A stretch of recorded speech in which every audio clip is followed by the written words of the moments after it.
गिरफ्तार drug dealer अनमोल उर्फ पिंकी की जान को खतरा। कत्ल केस में मुलजिमा को आज सेंट्रल जेल कराची में पेश किया जाएगा। बगदादी पुलिस मुलजिमा को सिटी कोर्ट की बजाय सेंट्रल जेल लेकर जाएगी। सिक्योरिटी खदशात पर समात जेल में कायम अदालत में होगी। कत्ल केस पर मुलजिमा के जिस्मानी रिमांड में 2 रोज की तौसी की गई थी। कराची की मुकामी अदालत ने बगदादी थाने के तफ्तीशी ऑफिसर की दरख्वास्त पर हुक्मनामा भी जारी कर दिया। दूसरी तरफ बगदादी थाने के लॉकअप और बाहर सिक्योरिटी मुकम्मल high alert. 1 SP, 2 SDPOs, 3 SHO समेत 40 एहलकार तैनात। लेडी पुलिस एहलकारों की 24 घंटे मौजूदगी यकीनी बनाने की हिदायत। लॉकअप और एतराफ़ में लम्हा लम्हा CCTV फुटेज मॉनिटरिंग की जाएगी। लॉकअप और एतराफ़ की छतों पर भी स्नाइपर्स तैनात। मुलजिमा को अदालत लाने के लिए और जाने के लिए खुसूसी मोबाइल स्क्वाड तश्कील दे दिया गया।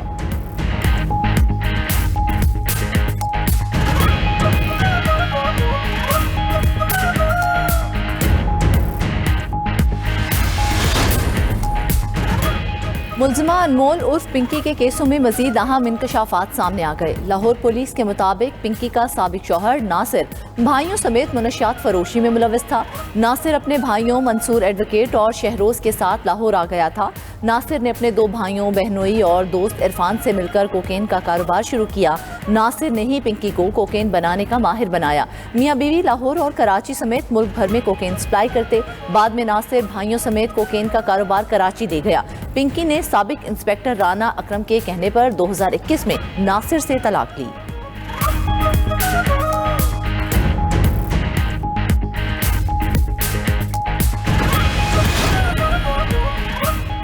मुलजिमा पिंकी के 2 कारिंदों का कराची में कोकेन सप्लाई करने का एतराफ़। पोश एरियाज में कोकेन सप्लाई करने वाले मुलजिम फरहान और अब्दुल मगनी जमानत पर रिहा। मुलजिमान से की गई तफ्तीशी रिपोर्ट के मुताबिक दोनों कारिंदे पिंकी की कोकेन सप्लाई करते रहे। मुलजिमान कॉलेज और यूनिवर्सिटी तलबा को कोकेन सप्लाई करते थे।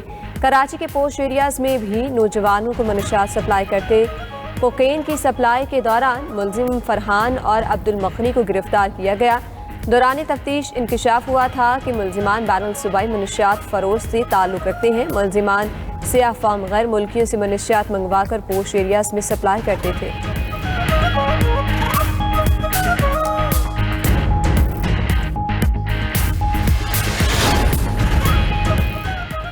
कराची में हैवी ट्रैफिक मजीद 2 जानें निकल गई। सुपर हाईवे पर गुडाब टाउन में डंपर ने पुलिस वैन को कुचल डाला। 2 एहलकार शहीद।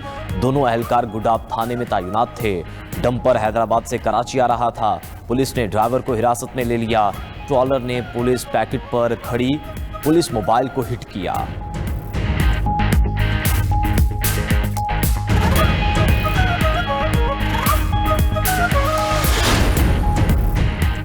तेहरान के लिए फैसला करने का वक्त तेजी से खत्म हो रहा है। ईरान को अब जल्द फैसला करना होगा वरना उनके पास कुछ नहीं बचेगा। अमरीकी सदर की मुआहिदा न करने पर ईरान को संगीन नताइज की धमकी।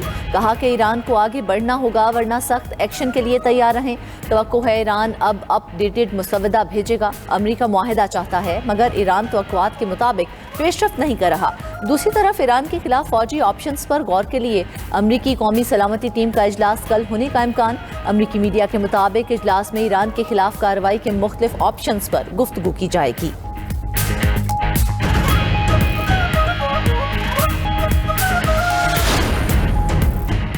अमेरिका और इजराइल की किसी भी हमाकत का सख्त जवाब दिया जाएगा। ईरानी मुसल्लह अफवाज के तर्जुमान ब्रिगेडियर जनरल अबुल फजल शिकारजी कहते हैं अमेरिका ने जंग में नाकामी की सुर्खी मिटाने के लिए कोई नया इकदाम उठाया या तो अमेरिका मज़ीद सख्त और तबाहकुन जवाब देगा।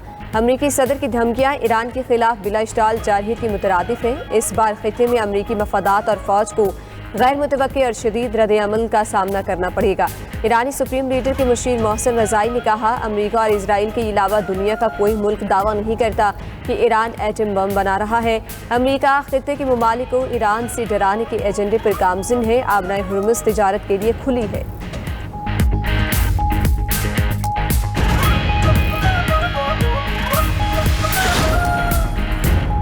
वज़ीर दाखिला मोहसिन नकवी की तेहरान में ईरानी सदर मसूद पज़ेश्कियान से अहम मुलाकात। खित्ते में जारी कशीदगी और ईरान अमरीका अमन मुज़ाकरात से मुतल्लिक़ बातचीत होगी।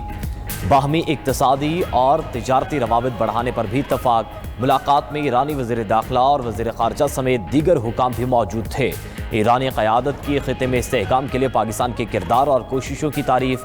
मसूद पज़ेश्कियान बोले, अमेरिका और इसराइल के हमलों का मकसद ईरान में अदम तहफ़्फ़ुज़ फैलाना था। पड़ोसी ममालिक के ताउन और जिम्मेदारी की वजह से दुश्मन की साजिशें नाकाम हुई। वज़ीर दाखिला मोहसिन नकवी ईरानी पार्लियामेंट के स्पीकर मोहम्मद बाकिर कालिबाफ से भी मिले।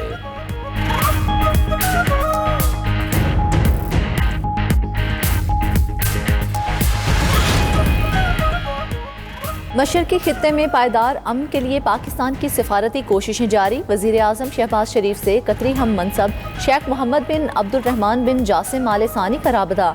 दोनों रहनुमाओं के दरमियान इलाकाई और बैन अल-अक़वामी सूरत-ए-हाल पर तबादला ख्याल किया गया। वज़ीर आज़म ने खित्ते में कशीदगी के खात्मे और अमन व इस्तेहकाम के फ़रोग़ के लिए पाकिस्तान की कोशिशों की हिमायत पर कतरी क़यादत का शुक्रिया अदा किया। दोनों रहनुमाओं का मुश्तरका चैलेंजेस से निपटने के लिए फ़रीक़ैन के दरमियान राब्तों और मुशावरत की ज़रूरत पर जोर। दूसरी तरफ नायब वज़ीर आज़म इसहाक़ डार का कतरी वज़ीर ममलिकत खारजा अमूर से रब्ता। खित्ते की बदलती सूरत-ए-हाल और बाहमी दिलचस्पी के अमूर पर तबादला ख्याल किया गया। इसहाक़ डार ने कहा कि पाकिस्तान खित्ते में अमन व इस्तेहकाम के लिए पुरअज़्म है।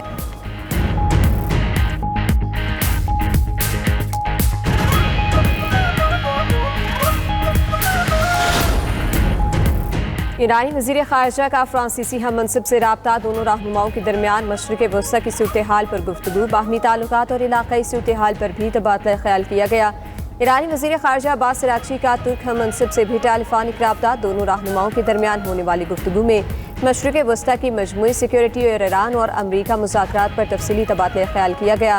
तुर्किया के वज़ीर ख़ारजा ने मशरिक़ वस्ता में जारी जंग के खात्मे और अमन के क़याम के लिए कोशिशें तेज़ करने का अज़्म ज़ाहिर किया।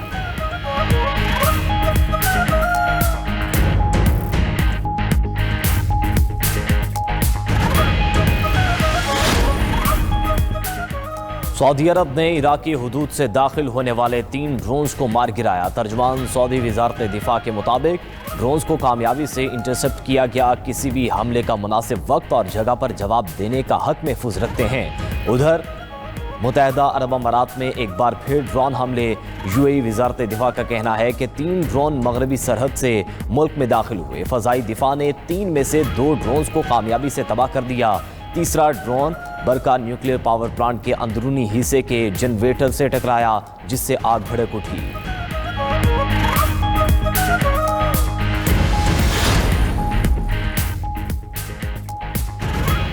मशरिक़ वस्ता की गैर यकीनी सूरत-ए-हाल पर खाम तेल फिर महंगा। अमरीकी खाम तेल 2.28% महंगा होकर $160.07 फ़ी बैरल हो गया। बरतानवी खाम तेल की 2% इजाफे से $111 फ़ी बैरल में फ़रोख्त। मरबन क्रूड 3.30% बढ़कर $108 फ़ी बैरल तक जा पहुंचा। आलमी मार्केट में कुदरती गैस की कीमत में भी इजाफा। आलमी मार्केट में सोने की कीमत 1.5 माह की कम तरीन सतह पर आ गई। फ़ी औंस सोना $27 सस्ता, कीमत $4,534 रिकॉर्ड। एशियाई स्टॉक मार्केट्स में भी मंदी का रुझान। पाकिस्तान स्टॉक एक्सचेंज कारोबार के दौरान मनफी जोन में चली गई। 100 इंडेक्स में 1000 से ज़ायद पॉइंट्स की कमी रिकॉर्ड। जापान, हांगकांग और ऑस्ट्रेलवी मार्केट्स में गिरावट। जनूबी कोरिया और ऑस्ट्रेलवी इंडेक्स में मामूली इजाफा रिकॉर्ड किया गया।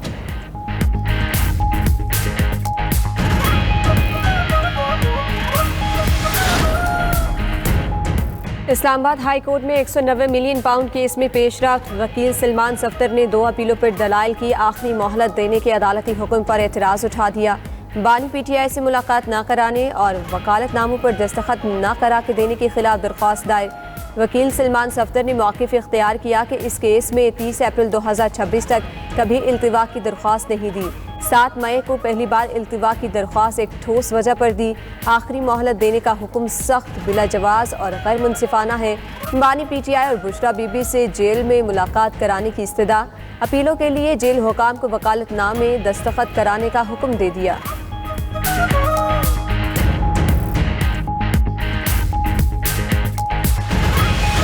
सऊदी अरब में माह ज़िलहज का आगाज़। फरीज़ा हज की अदायगी 25 मई से शुरू होगी। हज का रुकन आज़म वक़ूफ़ अरफ़ा 26 मई को अदा किया जाएगा। सऊदी अरब, पाकिस्तान समेत बेशतर ममालिक में ईद उल अज़हा 27 मई बरोज़ बुध को होगी। ईरान, तुर्की, Indonesia, Malaysia, Oman, Tunis, England और ऑस्ट्रेलिया में भी ईद 27 मई को मनाई जाएगी। बांग्लादेश, भारत, ब्रुनाई और जनूबी अफ्रीका में ज़िलहज का चांद नज़र न आया। इन ममालिक में ईद 28 मई बरोज़ जुमेरात को होगी।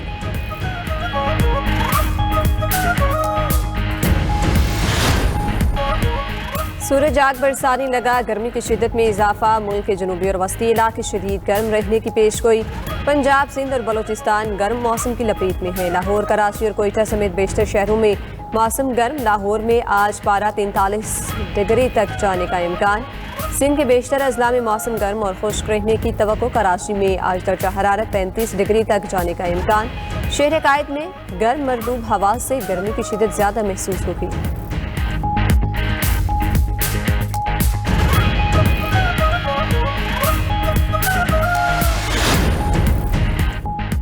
इसराइल के लबनान और गजा पर दहशतगर्दाना हमलों में तेजी। लबनान पर फजाई हमले में फ़लस्तीनी कमांडर वाइल अब्दुल हाली बेटी समेत शहीद हो गए।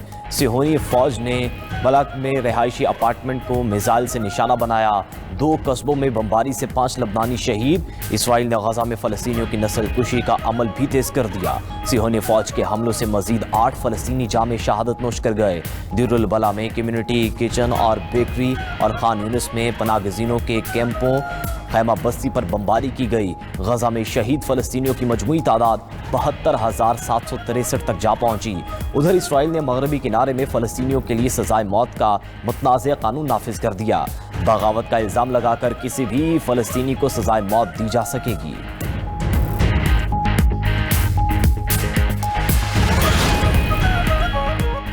यूक्रेन के रूस पर ड्रोन हमलों में 4 अफराद हलाक हो गए।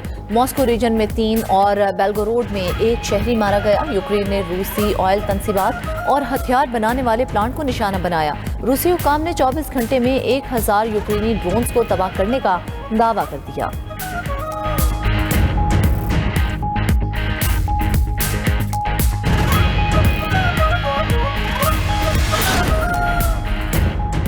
अमरीकी रियासत इडाहो में एयर शो के दौरान 2 F-18 फौजी तैयारे टकरा गए। दोनों तैयारों के पायलट महफूज रही। एयरफोर्स बेस को बंद करके वाक़े की तहकीकात का आगाज़ कर दिया गया।